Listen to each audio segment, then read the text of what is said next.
October 21st, 2014.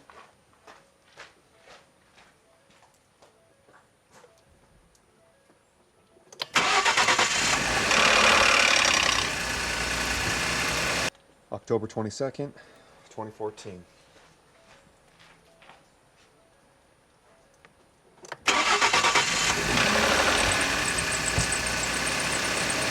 October 23rd, 2014, Ecoboost start.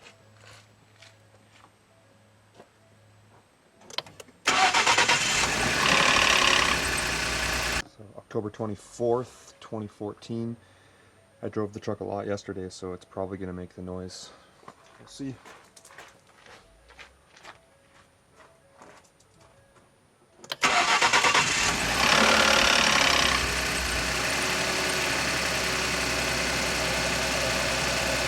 So as you can see, it didn't disappoint. It seems to do it anytime I drive the truck, start it the next day, and that's what happens. If I don't drive the truck, start it the next day, quiet as a mouse, doesn't make any noise at all. So yeah, the more you drive your truck, the worse it seems to get with this vehicle.